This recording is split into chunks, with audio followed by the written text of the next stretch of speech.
It is not a coincidence, in my opinion, that the enemies of science also tend to be the enemies of art, and that both artists and scientists are suspect, at least in, let's say, certain realms of American life, and particularly the American right wing, which has waged what I would call a pretty concerted war against scientific research and artistic endeavor in this country for some time now.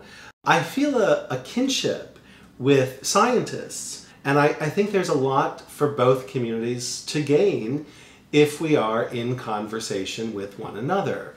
We are the envelope pushers of society, and we are generally not satisfied with just because answers. I want to contribute to that discourse. I want to contribute to that body of work, if you will.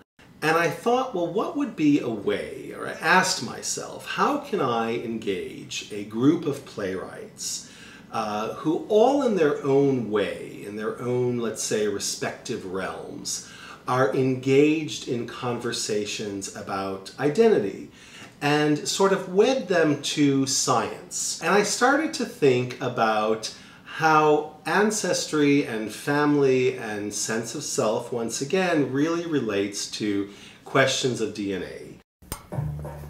What was your full name again? My name is Jamil Khoury. Khoury. Won't work. Two guttural. My play is called WASP, White Arab Slovak Pole.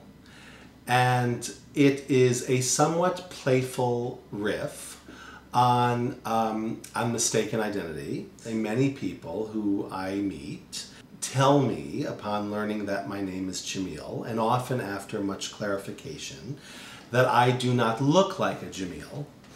And thus I am thrust into this position of explaining, articulating, sometimes defending how indeed I am a Jamil. Jamil. What the hell are you? I am a WASP, a White Arab Slovak Pole.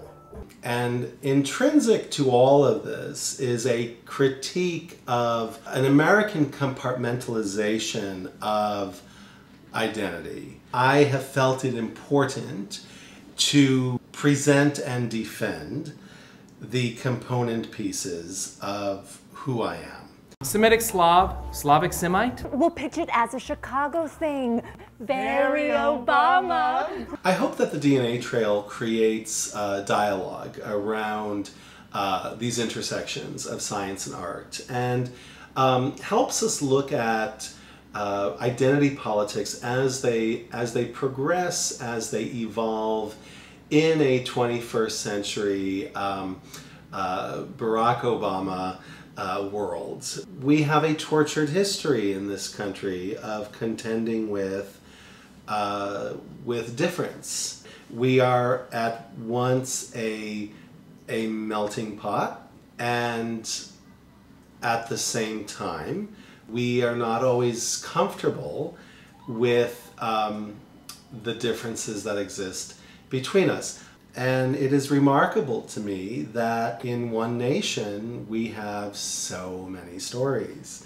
And that to me is something we should cherish, and that is really the cornerstone of our strength and our viability. And I think that is what makes our future all the more promising.